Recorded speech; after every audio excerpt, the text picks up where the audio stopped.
Napakasustansyang pagkain. Saan ka pa?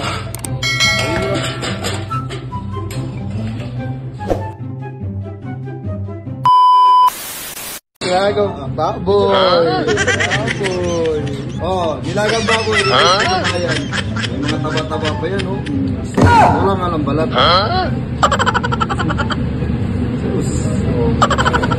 Nilagang baboy yan.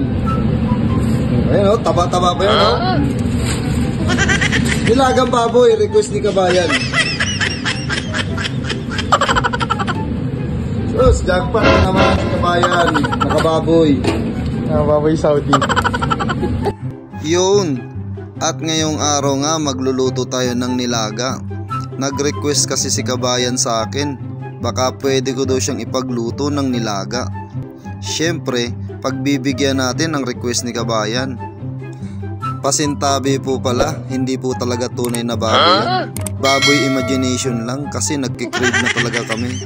Alam mo naman pag mga Kristiyano, pasensya na po sa mga kapatid nating Muslim na mau-open. Namimiss na talaga namin yung nilagang baboy. Yan talaga ang realidad kaming mga Kristiyano dito sa Saudi. Kaya yung mga Kristiyano dyan, nauunawaan kung bakit baboy ang tawag ko dito sa nilagang baka. Alam nyo naman, bawal talaga yung baboy dito. Lalo na nandito ako sa mahigpit na lugar. Kaya yung nilagang baka, iniisip na lang namin baboy. Kaya pasensya na po sa mga Muslim natin dyan na kapatid. Pasensya na, nilagang baka talaga yan. Kita nyo naman yung texture nung naluto.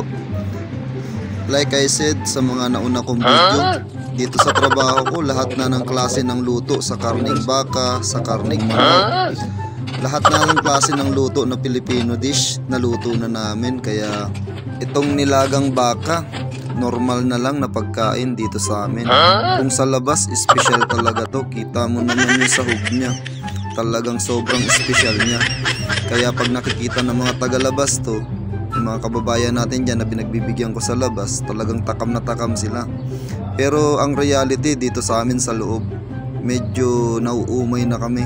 Kaya minsan mas gusto naming ulam yung gulay na lang. Kaya sa mga nakakapanood ng mga video ko, sana suportahan nyo po si Mamang Guard. I-share nyo rin po yung mga video para makita ng ating mga kababayan. Sakto na sa'yo, bay. Bay, sakto na sa'yo ito, bay.